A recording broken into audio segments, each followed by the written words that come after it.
Es ist Zeit für ein Duell bei der mittlerweile 4. Serie von Yu-Gi-Oh! Und zwar Yu-Gi-Oh! Sexel World Duel Carnival oder wie es eigentlich im Original heißt, Yu-Gi-Oh! Seal, wie auch immer, World Duel Carnival. Hallo Leute, willkommen zu einem, ja, wie soll ich sagen, neuen Let's Show, allerdings im negativen Sinne. Wieso? Das ist relativ schnell erklärt. Ja, das Spiel ist das erste Yu-Gi-Oh! Spiel für den 3DS und es folgt in dem Sinn eigentlich den neuen, ja, neues, wie gesagt, ein bisschen übertrieben. Es ist so, es war eigentlich früher schon immer so, dass halt alle Jahr zur Weltmeisterschaft jeweils gab es eigentlich neue Spiele von der Yu-Gi-Oh! Serie. So weit, so gut. Jetzt wurde halt damals irgendwie zwischen 5Ds und Seal bzw. Sexel wurde irgendwie eine große Pause eingelegt und dann kam endlich dieses Spiel mal raus, diesem Jahr sogar noch, aber es hat ein paar Kriterien, also sprich Kriterien wurden nicht erfüllt, die so gesehen eigentlich sein müssen, sprich es gibt ein paar Dinge, die das Spiel nicht kann, was eigentlich müsste. Nun gut, kommen wir zum Hauptmenü, hier seht ihr schon, wir können direkt mit den Optionen und Speichern loslegen, auch nicht schlecht, gut, natürlich wie immer.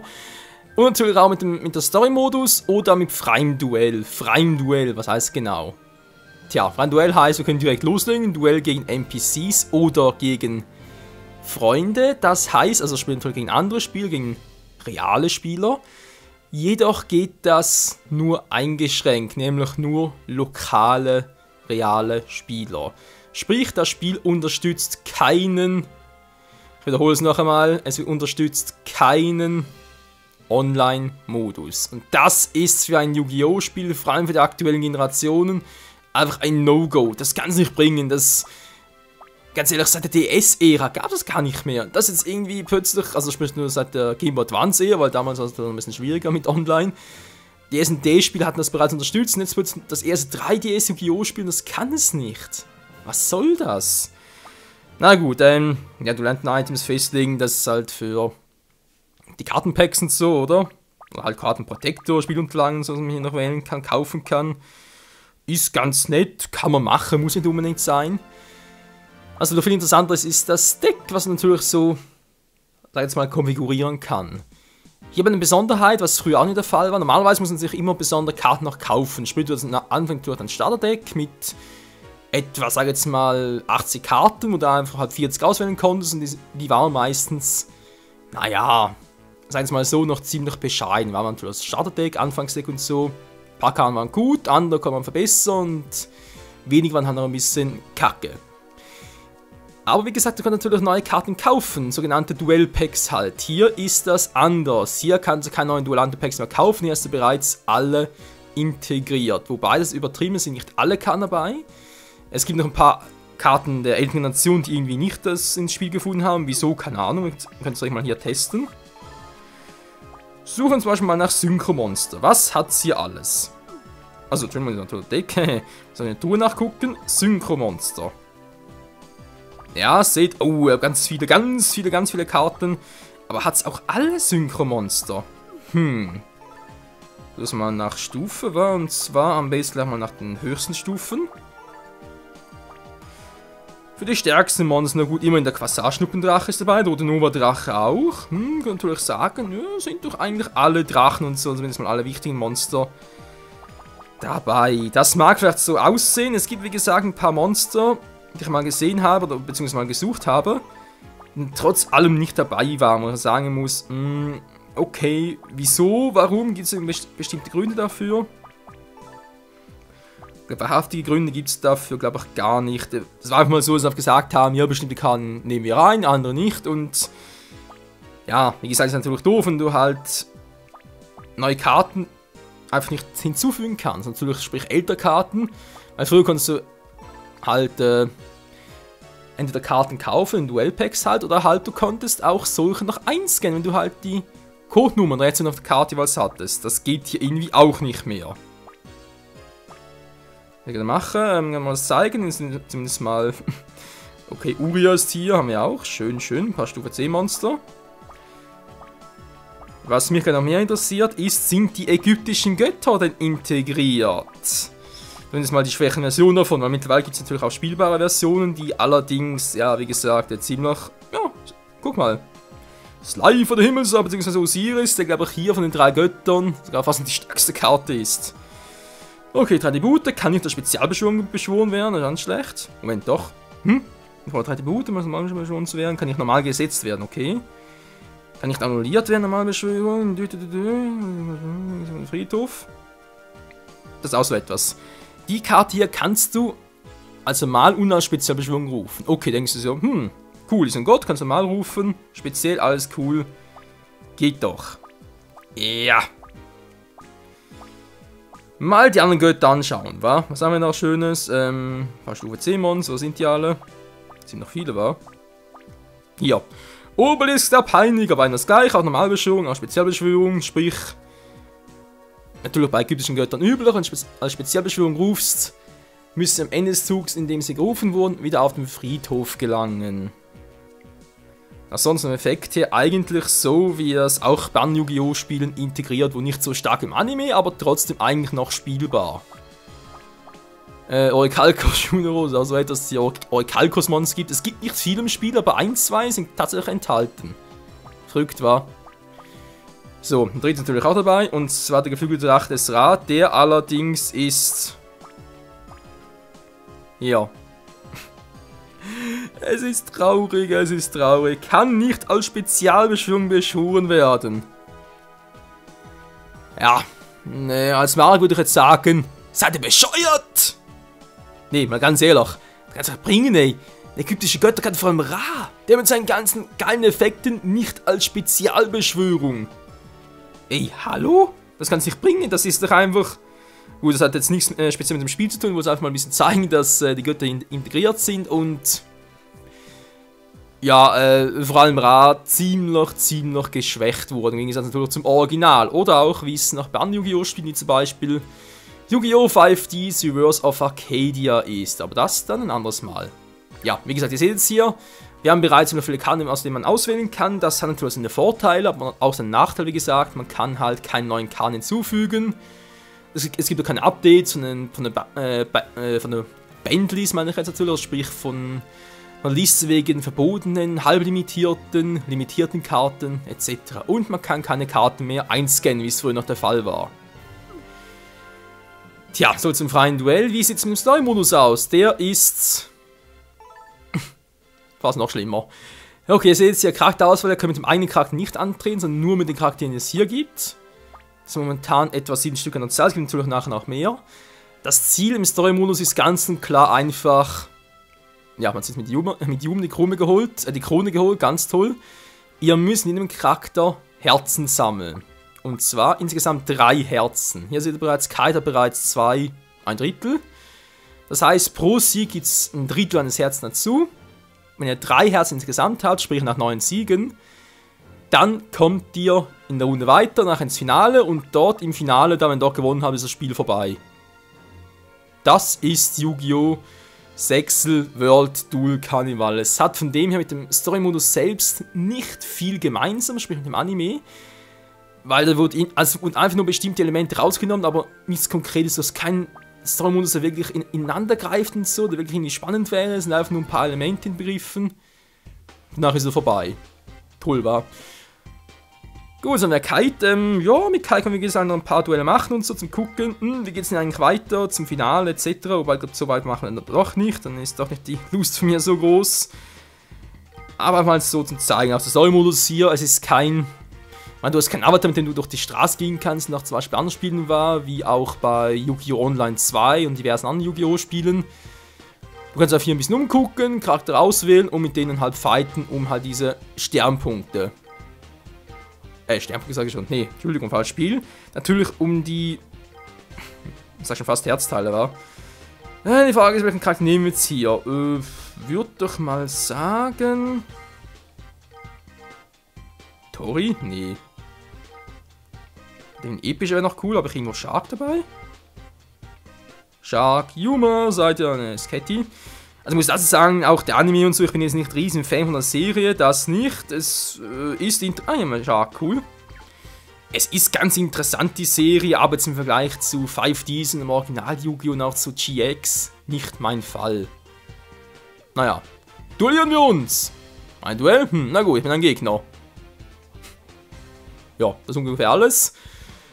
Und dann halt das Duell, was ja eigentlich das Wichtigste ist, war es natürlich Story-Modus, da kann man alles eigentlich drüber hinwegsehen, wenn man denkt, jo, Duelle sind natürlich eigentlich das Wichtigste. Und da muss ich sagen, abgesehen natürlich von der Verzögerung zwischen Duellen, sprich zwischen den Zügen von einzelnen Charakteren, ist es eigentlich recht flüssig.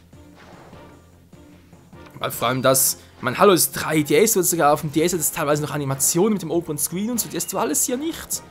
Ist alles irgendwie ein bisschen billiger, sage ich jetzt mal. Okay, wie war die Strategie bei ihm schon? Ich muss ganz kurz gucken. Position geändert, Vertonbrecher, das war der. Du kontrollierst. Okay, kann Kavallerist? Nee, braucht momentan nicht. Bonus. Okay, wollen wir sagen, jetzt mal Vertonbrecher rufen. Also die Strategie von Kitestack zieht eigentlich echt drauf, halt so viele Photon- und Galaxiemonster möglich aufs Feld zu rufen. Nachher natürlich noch mit Xyz-Beschwörungen, die es natürlich hier gibt. Ja, die berühmten Xyz-Beschwörungen, die ja auch bei vielen, ich sage jetzt mal so, teilweise beliebt sind. Andererseits sagen man sich natürlich, hallo Xyz, das ist total kacke, total billig und so. Du brauchst gar keine Synchro mehr, gar keine Fusion, das Ritualmonster ist alles nur noch irgendwie einfacher geworden, weil ist natürlich so, bei Xyz-Monster geht es darum, dass du Monster mit der gleichen Stufe, zum Beispiel die zwei, oder? Vertonbrecher plus den hier, glänzende Elf, übereinander legst und dann ein Xyz-Monster rufst. Das kann teilweise so sein, dass du bestimmte Monster brauchst, sprich bestimmte Materialmonster. Teilweise aber auch einfach nur 2 bis 3 Materialmonster brauchst für eine Xyz-Beschwörung, aber es sind immer mindestens 2 Monster der gleichen Stufe. Nicht der Typ ist entscheidend, sondern nur die Stufe. Tja, danach gibt es halt ein Xyz-Monster, das keine Stufe hat, sondern einen sogenannten Rang, ja, also noch geiler. Na, ganz toll. Immerhin kann ich noch eine Karte ziehen. Dann Kartenkavallerist. So, also jetzt hier noch.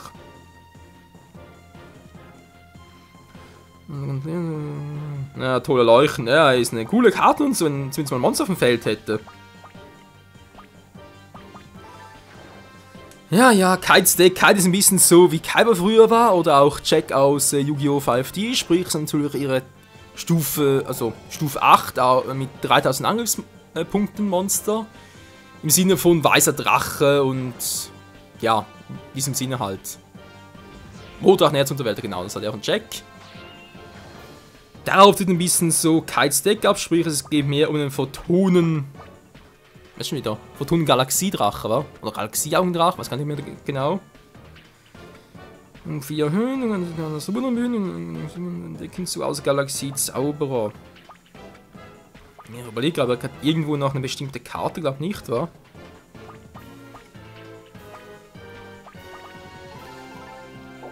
Mal gucken mit einem weiteren Photonbrecher. Und los geht's in direkten Angriff gegen sein Säbelhai. Ja, Shark ist, oder beziehungsweise hat Reginald Castle, sein Spitzname ist Shark. Man sieht, er ist eher so der Hai-Typ, sprich halt vor allem der Wassertrainer, Wasserkartentrainer, in diesem Sinne halt. Hat auch so seinen Vorteil, nur bei Shark muss er vor allem darauf achten, dass er echt viele verschiedene Monster auf dem Feld hast, weil sonst bringt seine Strategie kaum etwas. Ja gut, Photonensuchflut ist cool, bringt mir aber eigentlich nur was, wenn ich einen Photon-Drache bereits auf der Hand habe.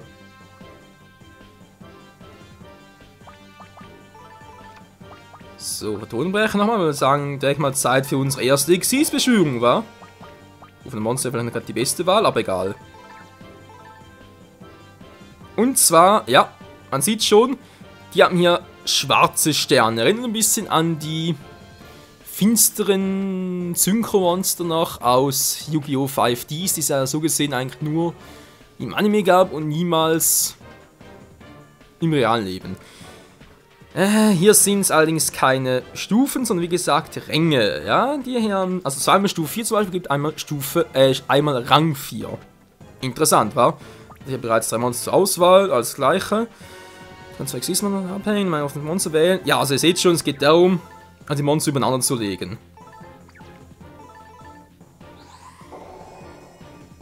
Das heißt, die Wundermonster sind jetzt so gesehen wirklich als Material, da kann ich natürlich abhängen, um bestimmte Effekte zu aktivieren, die ganz verschieden sein können, entweder halt Angriff abzuwehren oder Lebenspunkten Schaden zuzufügen. Es gibt alles mögliche, was hier für Effekte möglich wären. Das kann mitunter, was soll ich sagen, einerseits natürlich Xyz-Monster, wenn du so überlegst, ein Xyz-Deck ist schon geil.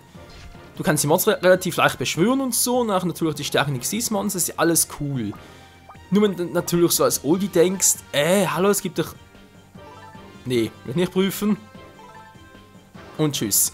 Denkst natürlich so, okay, ja, es klingt jetzt zwar schön und so, aber... Wollen wir doch kurz, ich hatte dann noch Synchromonster und Fusions, die sind doch viel schwer zu beschwören. Ja, das ist leider so als Xyz, ist von dem her schon ein bisschen fieser und halt einfacher von dem her. Wobei, wenn man es mit einem aktuellen Pendelmonster gleicht, das Yu-Gi-Oh! Arc 5 oder Arc V, wie man es schön ausdrückt, dann ist das natürlich was ganz anderes noch. Das sind dann Welten. Wahrhaftige Welten. So, Mut anzubieten. Das Ziel ist, er will den Galaxieaugen Photonendrache rufen. Das stimmt soweit, das muss ich aber gucken. Wie ich das am besten mache.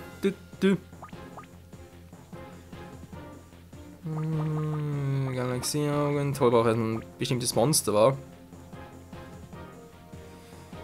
Die Spielmarken dazu opfern sind ja Photonspielmarken, warte, oh, oder? Kann ich auch so machen. Die rufen, na, verdammt, Stufe 4. Wobei ich kann auch die Opfern für Galaxie-Ritter und Galaxie-Expedition spielen. Na, versuchen wir es mal. Mal sehen, wie es funktioniert mit der Photonenzuflucht. So, Galaxieaugen.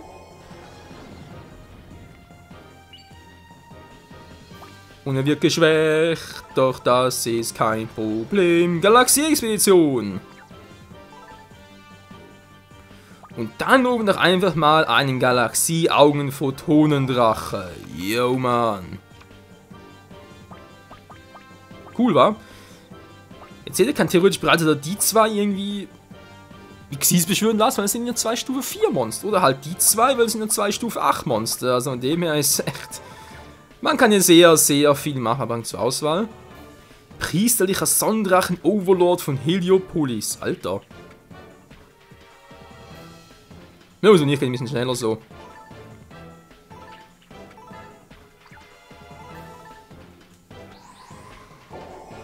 Und führe dadurch eine Xyz-Beschwörung aus. So, jetzt haben wir den Sonnendrachen und dessen Effekt, der ist schon ein bisschen fies. So, ich lege jetzt mal einen Photonendrache ab. Vielleicht können wir nachher wieder zurückrufen.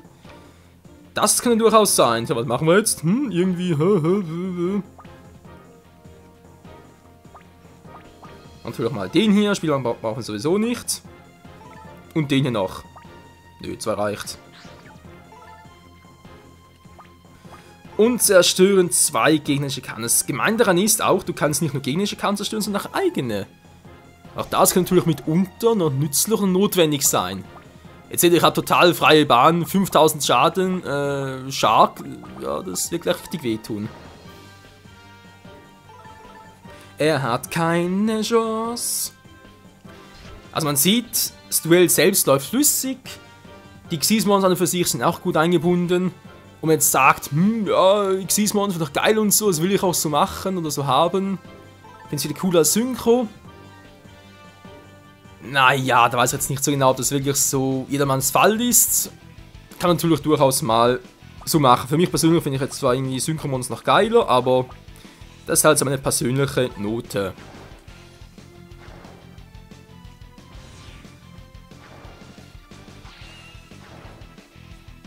So, Shark, was treibst du nun?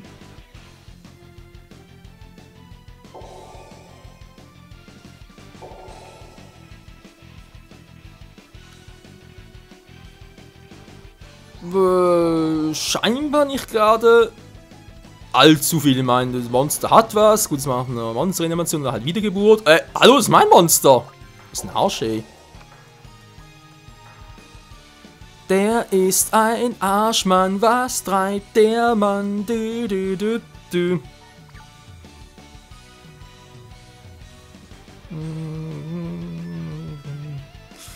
Ja, der Galaxian Photondrache, weil wir das unbedingt wissen. Gut, jetzt greift also den an. Und wieso macht er das?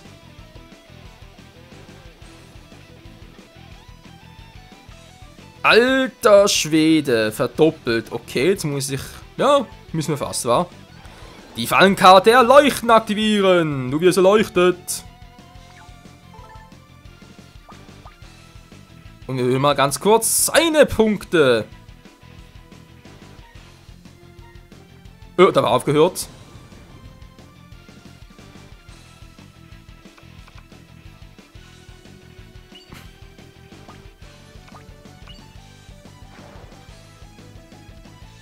Wieso kommt er eigentlich auf seine Seite zurück, wenn doch bei meiner Seite, also er war ja auf meiner Seite entfernt. Also du warst schon auf seine, aber er war natürlich hier. In meiner entfernten Zone war er drin. Wieso kam er wieder auf seine Seite zurück?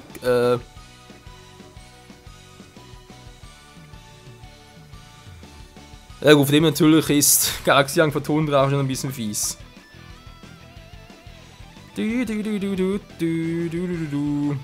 bin ich wieder am Zug. Jetzt haben wir natürlich ein anderes Problem. Wobei, Aufred ist natürlich schon eine geile Karte. Während des Damage Steps, das natürlich während der Schanzphase eines beliebigen Spielers ein Lichtmonster, das du kontrollierst, kämpft. Du kannst diese Karte in deiner Hand auf den Friedhof legen, das Monster bis zum Ende des Spielzugs Angriffspunkt in Höhe der Angriffspunkte des Monsters eines Gegners, gegen den es kämpft. Das wird noch richtig geil. Oder natürlich das hier. Effekte annulliert. Oh je, du tust mir jetzt schon so richtig leid.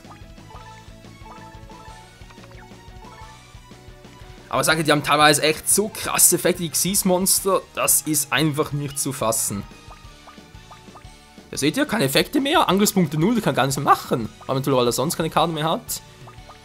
Und wir haben jetzt einfach noch aufrichtig auf der Hinterhand für irgendwelche Notfälle, falls es was geben sollte, und können jetzt natürlich direkt angreifen. Und seit dem priesterlichen Sonnen, irgendwas, Drache, keine Ahnung, spielt keine Rolle mehr. Nö, brauchen wir gar nicht mehr. Und Tschüssikowski, Reginald Castle. Shark wurde besiegt.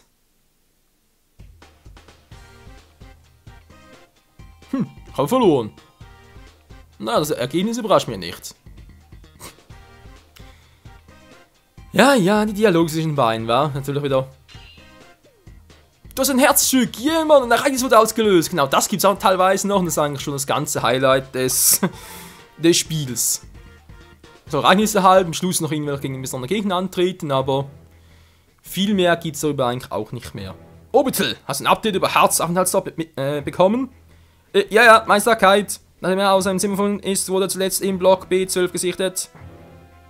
Seitdem irgendwas Neues von Nistra und Dextra? Sie folgen den großen, langhaarigen Mann, der Meister Hart wohl entführt hat. Bruder. Wo bist du bloß, kleiner Bruder? Antworte mir, Hart, bitte! Kite, hilf mir, Kite. Hart, bist du das? Wo bist du? Antworte mir! Ein trunkener Mond, ein weißes Schloss. Orbital, such nach einem weißen Schloss in der Nähe eines Gewässers. Roger. Er darf mich hart. Komm und rette dich. Ja. Der dann im kleinen Bruder heißt Hart. Hart Tenchu, aber gut. Gewollt sein irgendwo, dann mal gucken, wo genau es wohl, beziehungsweise er wohl sein dürfte. Hart, kannst du mich hören? Wo bist du? Also Kai, da ist jemand. Wer bist du? Haha, Quattro.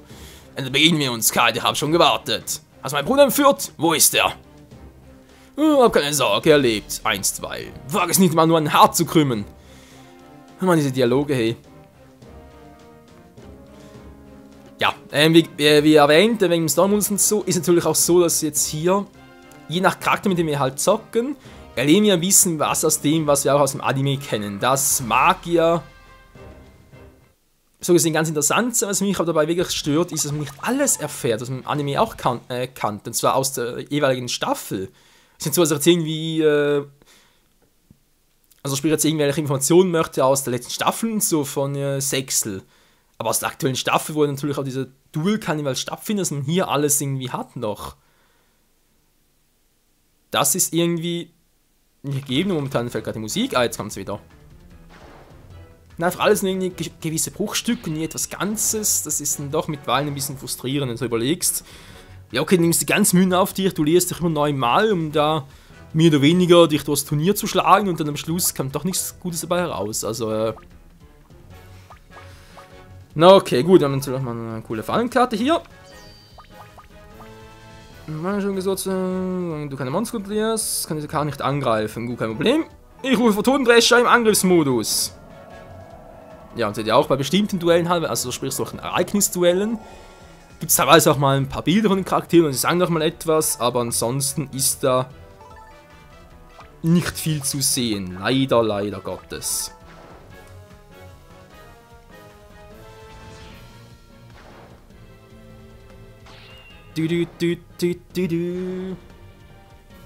Versuch dein Glück, Quattro.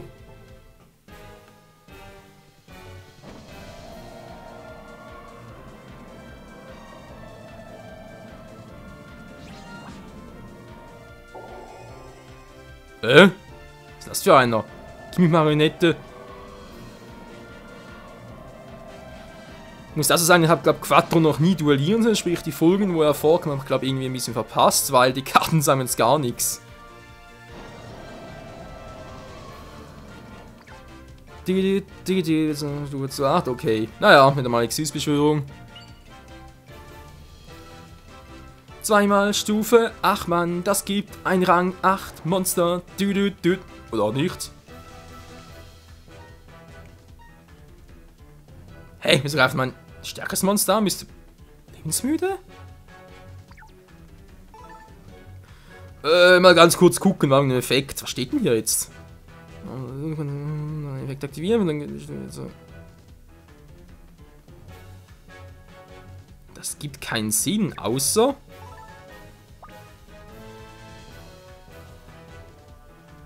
Nö, gibt gar keinen Sinn. Trotzdem, wir gehen auf Nummer sicher. Weil so hat natürlich nur noch ein Monster Stufe 8 und damit ist er sowieso im Arsch für eine Xyz-Beschwörung. Tja, Berg gehabt, was? Oh, 2 Karten verdeckt, das sehe ich nicht gerne. Problem ist natürlich, welches Monster ich jetzt rufen, was Xyz Rang A, sag ich schon, Rang 4 hat und trotzdem da durchkommt. Hier Galaxie Rang Photonendrache, ja, dann schlecht. 3 Monster Stufe 8. Nummer 10 in der Mitte braucht aber 3 Monster.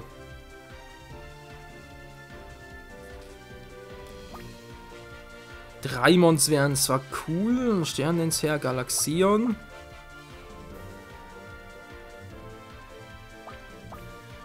Nee, das bringt soweit gesehen nichts. Da muss ich an der. Moment mal ganz kurz, das stimmt ja gar nicht, wahr? Weil Photonendrescher kann nicht angreifen, solange ich halt andere Monster noch im Feld habe. Doof. Na, kann schlimmer werden. Auch dringend ein bisschen mehr Monster auf dem Feld, aber auch mehr Speed. Hallo. Die bringt noch nichts, sind zwar Stufe 4, aber behaltet die mal auf der Hinterhand. Zieh ja schon! Und? Wie sieht's aus? Was machst du? Er hat zumindest mit seinen Marionetten, wa?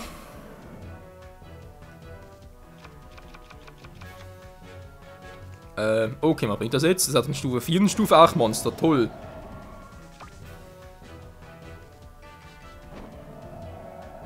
Ja, ich sehe, ich verstehe.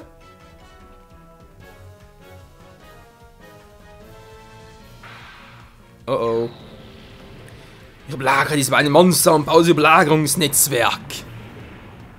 Ah ja, die Spürte ist auch immer Anime bringen.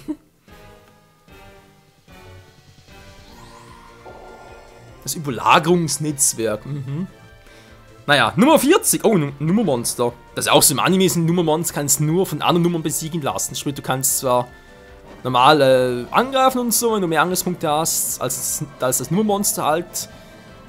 Verliert dagegen natürlich auch die Differenz an Lebenspunkten, aber du kannst nicht zerstören, außer selber ein Nummermonster. Also es ist ein bisschen verrückt dort. Nein, ich bin verloren! Aber vielleicht doch nicht. Ja, Aufrichten habe ich früher gehasst, weil ich natürlich die Gegner hatten meistens einen Aufrichtig auf der Hand und das hat immer grausam gescheppert, hey. Das ist echt so eine fiese Karte. Wobei, wieso fies? Ist ja, ich meine, du musst von der Hand aktivieren, oder? Von dem her, also, ist doch eigentlich eine ganz coole Karte. So, was mache ich jetzt? Galaxiezauberer? Galaxiezauberer. Oder wäre was? Noch ein bisschen Speed, Leute. Okay, das ist bereits ein Stufe 8 Monster auf dem Feld, was ich nachher will. Das Problem ist, ich habe sonst noch keins. Nein, nicht ihn, Alter! Aber früher immer so geliebt und jetzt hasse ich ihn plötzlich. Oh, die Karte ist echt scheiße. Und kann meine ganze Duellstrategie über den Haufen blasen. Sag's mal so. Okay. Jetzt hast Stufe 4, das bringt mir aber nicht viel. Galaxien und Photonen. Sternenwasser habe ich zwar. 0.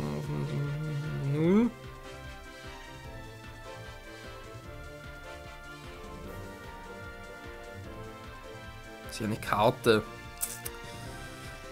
Hey, ich habe nicht nur gerade. Wenn ich natürlich den jetzt rufe, kann ich damit seinen finsterwaffenen Drachen im Grunde genommen aus Gefecht setzen. Erst verliert er seinen Effekt für immer, solange er halt auf dem Feld noch ist, und er ist ein Angriffspunkt. Das ist natürlich ganz geil.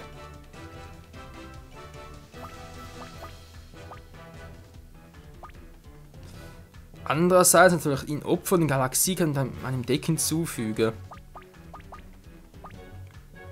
Kann ich ihn rufen, dann Galaxie Photonaugendrachen noch. Der dummerweise kein Effekt, der ihn von der Zerstörung retten würde. Weißt du, im Sinne von, wenn er die Beine fallen kann, ihn nie aktiviert.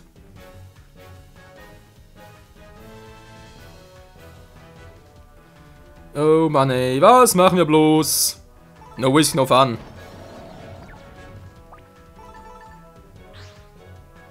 Opfer mal und hoffe jetzt mal, dass ich eine gute Karte aus dem Deck kriege. Und Galaxie-Expedition. Nee, die ist es nicht, die ich gerade will. Galaxie-Nuller wäre auch noch cool. Vor allem natürlich nach mit der Phoenix-Beschwörung. Ne, wird auch so gehen.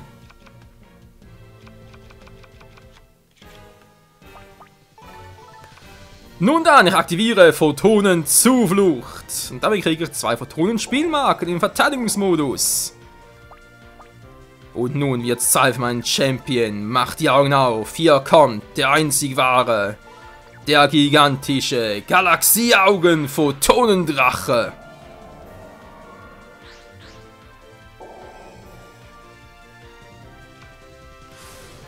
Ja. Wie ich schon sagte, es war klar, aber es hat sich zumindest gelohnt. War ein cooler Effekt und so und es war sehenswert. Oh je, jetzt habe ich ein Problem. Was mache ich jetzt? Weil der ist natürlich doof, ich nachher meinen Zauberfallen kann zerstören, wenn ich da irgendwelche Kann setzen würde. Egal, jetzt mal die Marionette aus dem Weg.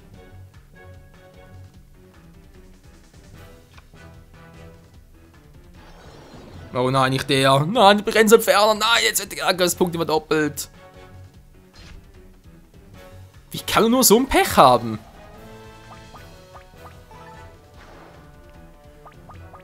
Okay, liebes Deck. Ja, ich aktiviere mal Rücke des Kriegers, wa? Photonendrescher, weil es halt so schön war, kommst direkt wieder mal zurück aufs Feld. Tja. Kann ich ihn so wieder beschwören, da ist ja schön. Du weißt aber jetzt keine Kampfphase mehr und wie ich fürchte, wird im nächsten Zug mit seinem finsteren wachenden Drachen meine Karten. Oh, hier noch einer. Ja, der Vorteil wird sowohl die Fallenkarte als auch das Monster zerstören. Durch den Effekt des finsteren waffenden Drachens. Tja, was habe ich gesagt?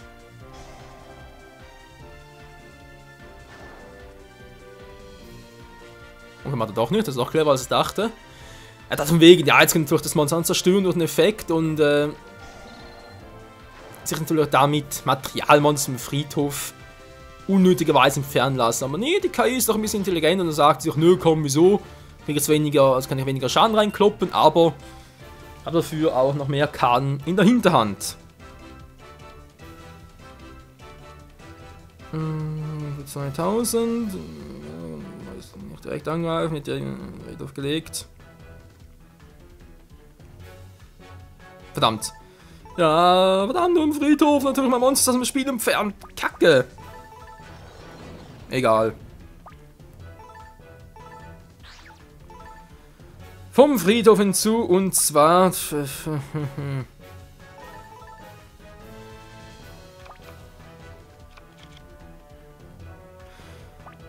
Tja, weil sonst groß gebraucht. Man, klar, hätte den Photonendrescher noch irgendwie rufen können, aber bringt ja auch nicht viel. Der geht ja schon nächsten Zug und vielleicht kann ich so noch irgendwie die coole Karte aus dem Deck ziehen und damit irgendwie was reißen.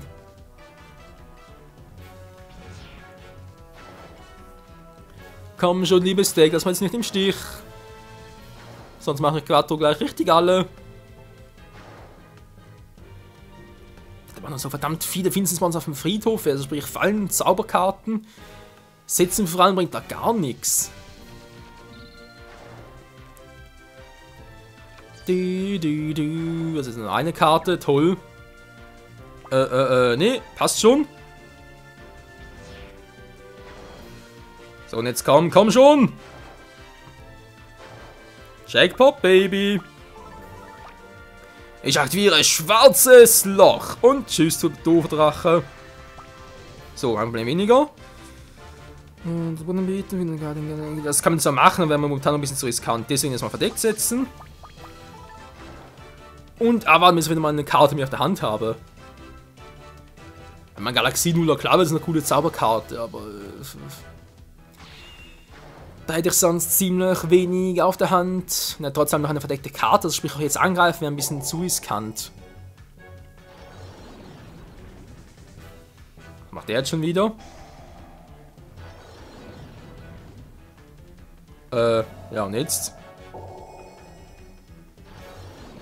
Ja, hat sie voll gebracht. Oh nein, nein, nicht schon wieder. Nicht schon wieder. Nein, das war klar. Jetzt ruft ein Rang A, ich sag immer Rang A, Rang 8 Monster. Nummer 40 schon wieder, Alter. Was ist mit den Nummer 40er los? Die Gimmick-Marionette der Fäden. Oh nee.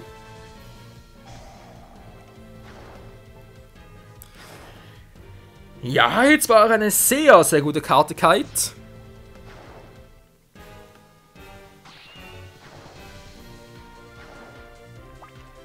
Zauber ist immer gut. Die allerdings ist sehr, sehr schlecht. Vor allem natürlich in der Situation. Nein! Wir verlieren, das kann doch wohl nicht sein. Na gut, zumindest jetzt ein Vorteil, das Duell war schneller vorbei. Oh je, oh je. Du.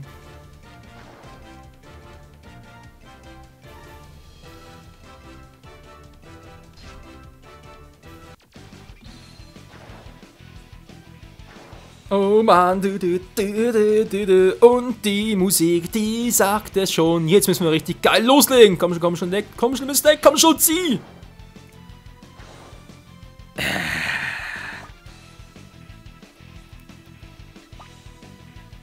Ja, es ist ein cooles Monster, mit dem wir direkt loslegen, oder? Einen coolen Effekt und so, ganz geil, aber es bringt nichts. Es bringt nichts und wir haben verloren mit Kites Deck. Ja, man müsste vielleicht noch ein bisschen upgraden und so. Dachte jetzt zumindest mal, wir können mal eine Standardversion versuchen, mal bis jetzt, aber eigentlich haben wir ein bisschen Glück gehabt damit.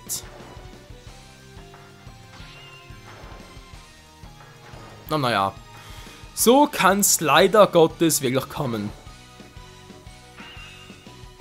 Und damit, Leute, ist das Duell und damit denke ich auch der Part, sprich das Let's Show von Yu-Gi-Oh! Sexel World Duel Carnival und der Yu-Gi-Oh! Seal World Duel Carnival vorbei.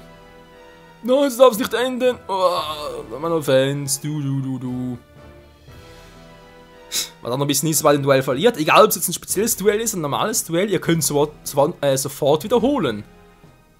Also quasi, es spielt keine Rolle, ob ihr verliert oder nicht. Ihr könnt sofort wieder weiter duellieren. Jetzt also sagen könnt, ja gut, ich mache nochmal ein Duell und schneide das erste weg und so. Und ihr merkt gar nicht, dass ich verloren habe.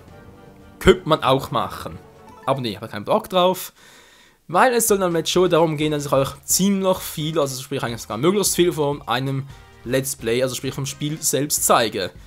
Tja, Leute, das war Yu-Gi-Oh! Seal, Sexel, wie auch immer, World Duel Carnival, ein Spiel, wo ich sagen muss, es hat gute Ansätze, aber es wurde an vielen Stellen, vor allem an vielen unnötigen Stellen, zum Beispiel den Multiplayer-Modus, den Online-Modus, wurde an vielen unnötigen Stellen gespart. Und das darf erstens sozusagen ein Yu-Gi-Oh! Spiel und zweitens, nach der langen Wartezeit, wir haben wirklich lange auf dieses Spiel gewartet, bis mal außerhalb Japans erschien. Das meinen sie natürlich auch, weil ja seit, ich glaube sogar 2011 kein Yu-Gi-Oh! Spiel mehr für die Konsole erschien, also sprich ein Handheld.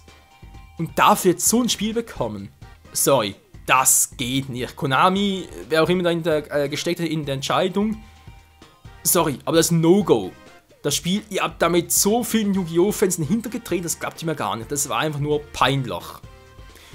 Deswegen, ja, mache auch kein Let's Play davon. Ich weiß, ursprünglich hat man angekündigt, ja, gib mal ein Let's Play von diesem Spiel und so, aber wo ich den selber gesehen habe und dann angespielt habe, dachte ich mir, nee, das tue ich mir und auch euch nicht an. Da zocke ich lieber ältere Spiele, von dem her auch viel geilen Story-Modus haben, wenn es auch halt ältere Karten sind, okay, von mir aus, oder für geilere Story und vor allem also da auch Online-Modus, oder zumindest hat es, glaube ich, die wurden, ja stimmt, DS wurde sowieso angestellt, die SNV-Funktion. Schade, was willst du machen? Oder natürlich auf die nächsten Yu-Gi-Oh! Spiele, die hoffentlich auch irgendwann mal noch kommen werden.